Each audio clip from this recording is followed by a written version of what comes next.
présente encore un chapitre très intéressant. Et 5 orateurs qui représentent à peu près tous les partis politiques du pays, enfin un certain nombre en tout cas. Stefan Netens, daar bent u. U kunt misschien de hand opsteken. Stefan Netens, vous pouvez lever la main. Du cabinet des pensions du ministre Quickenborn, Open VLD.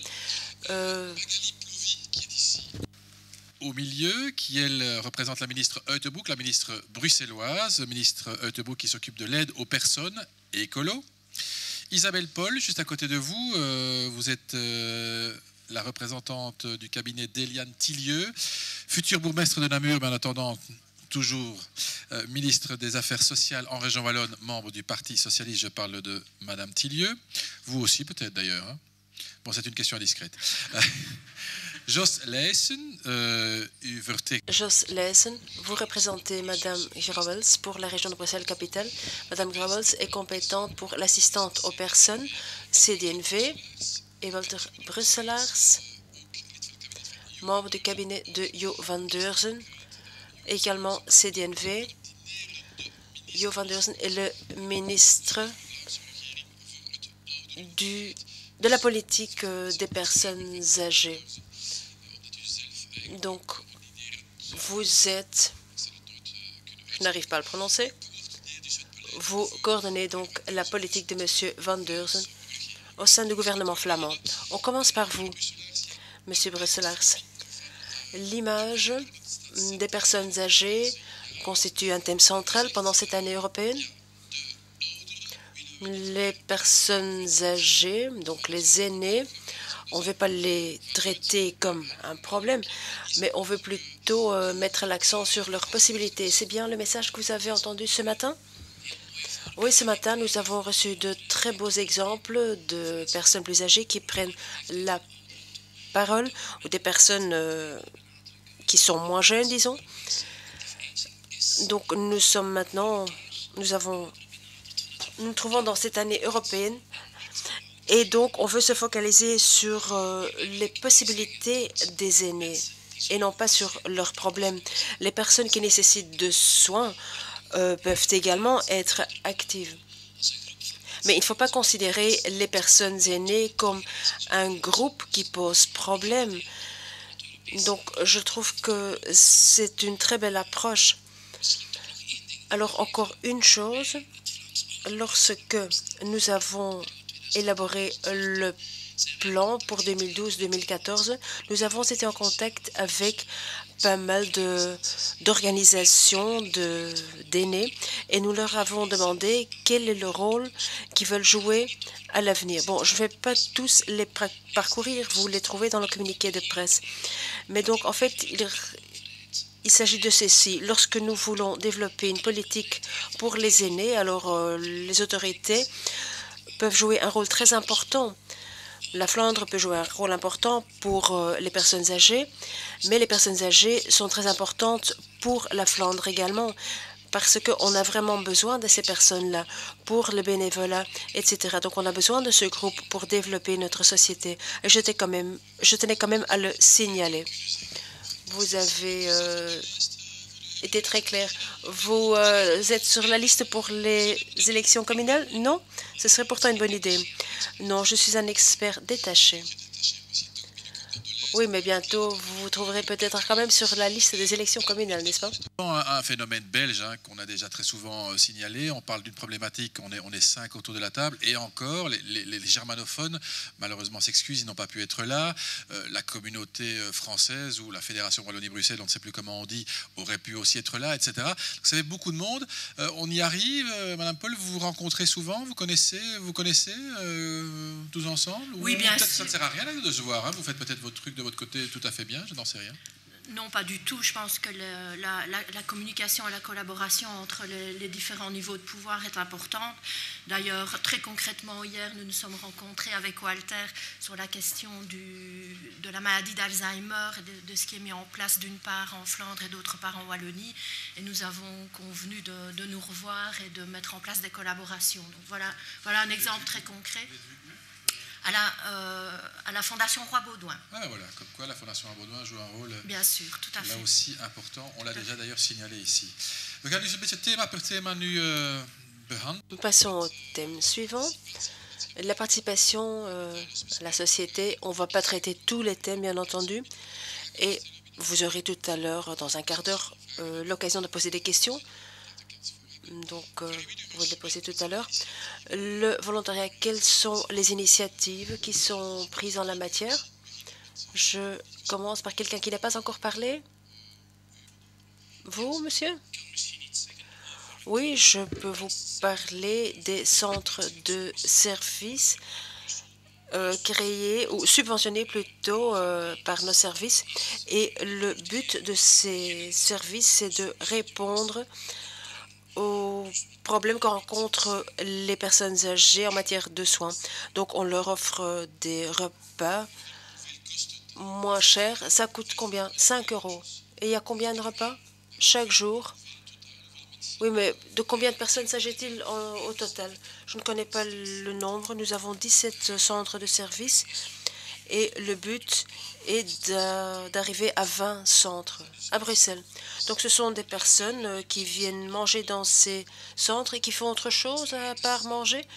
Ils mangent ensemble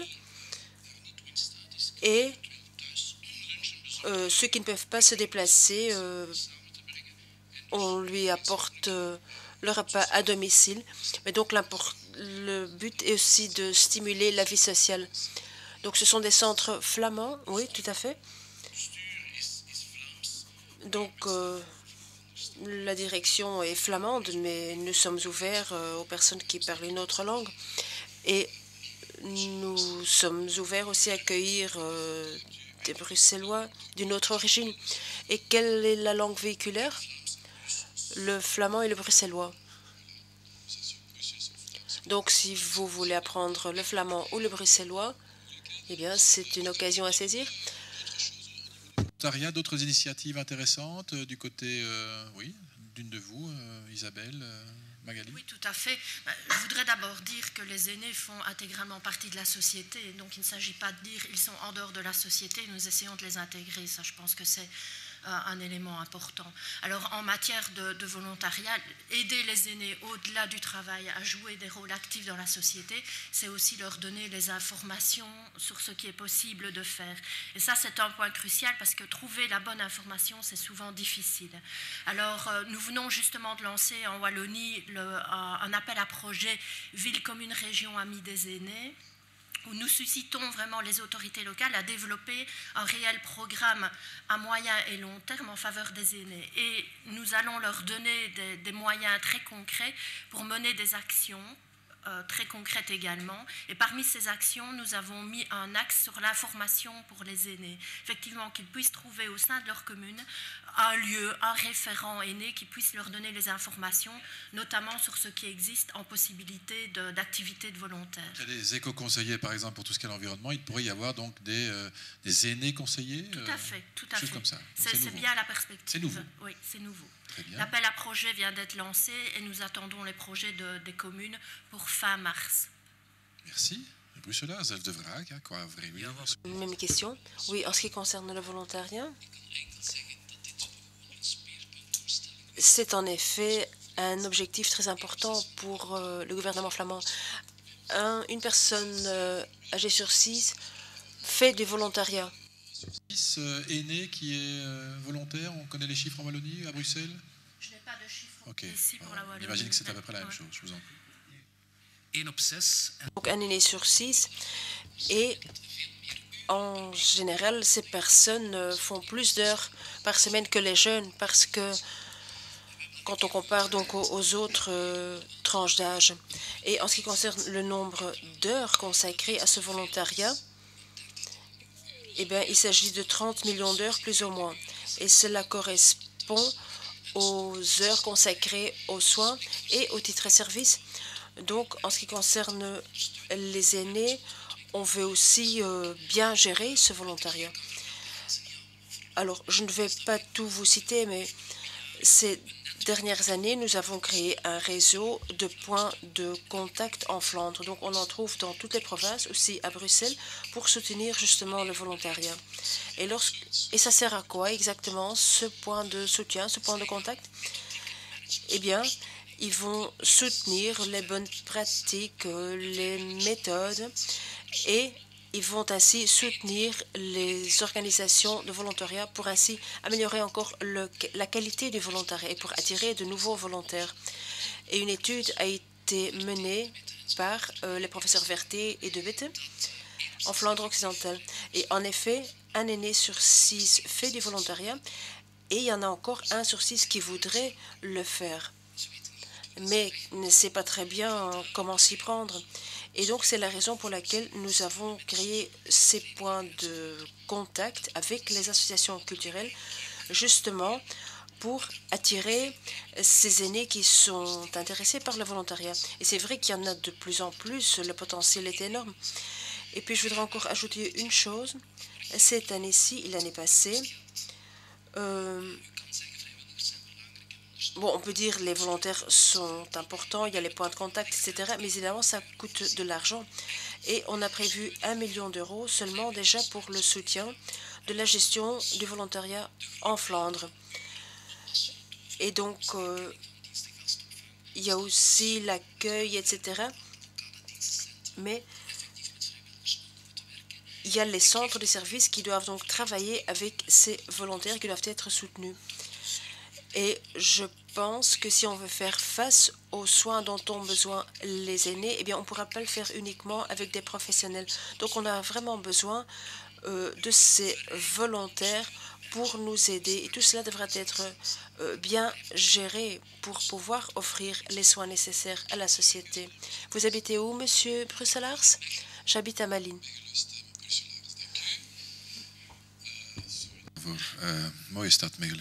Très belle ville d'ailleurs, Malines. Les conseils consultatifs, l'engagement politique. Au niveau fédéral, Monsieur Nedens, vous avez quelque chose à nous communiquer? C'est une primeur. Je ne sais pas si c'est vraiment une nouveauté, c'est plutôt une attente qui va se concrétiser. À l'heure actuelle, et les autorités fédérales n'ont pas d'organe consultatif spécifique pour les aînés, donc mea culpa. Alors qu'il y a d'autres organisations où les aînés sont très concernés. Et je pense par exemple à toutes les mesures prises ou prévues par Monica de Koning concernant l'activation et l'intégration des aînés sur le marché de l'emploi. Il y a quelques années, le Parlement a voté une loi concernant le Conseil consultatif des aînés et à l'instar du Conseil flamand, on aurait donc un conseil aussi au niveau fédéral. Mais à cause des affaires courantes, cela n'a jamais été mis en œuvre. Donc, Vincent van Quickenborne veut maintenant, d'ici l'année, créer ce conseil consultatif et le rendre opérationnel pour que les aînés aient vraiment leur mot à dire dans la préparation de la politique au niveau fédéral. Le précédent gouvernement est tombé, hein, donc c'est un peu à cause de lui, les Lopen de Zaag, quand vous vous cachez derrière ça, c'est lâche. Hein. C'est pourquoi que Vincent veut tout faire maintenant pour rectifier le tir. Isabelle Paul, y a-t-il la même chose? D'ailleurs, on a parlé du Vlaams Adviesraad, du fédéral maintenant. Est-ce qu'il y a aussi un conseil d'avis au niveau wallon? Voilà, alors au niveau de la Wallonie, nous avons les conseils consultatifs des aînés dans les communes. Donc il y a quand même pas mal de communes qui ont maintenant développé. Alors au niveau wallon, nous avons une commission consultative donc, qui remet des avis sur la politique des aînés, qui s'appelle la commission des aînés, dans le cadre d'une commission plus large de l'action sociale et de la santé. Et au sein de cette commission, vous avez des représentants, des professionnels, mais aussi des associations d'aînés. Donc les aînés sont représentés dans cet organe et peuvent donner leur avis via les associations qui les représentent.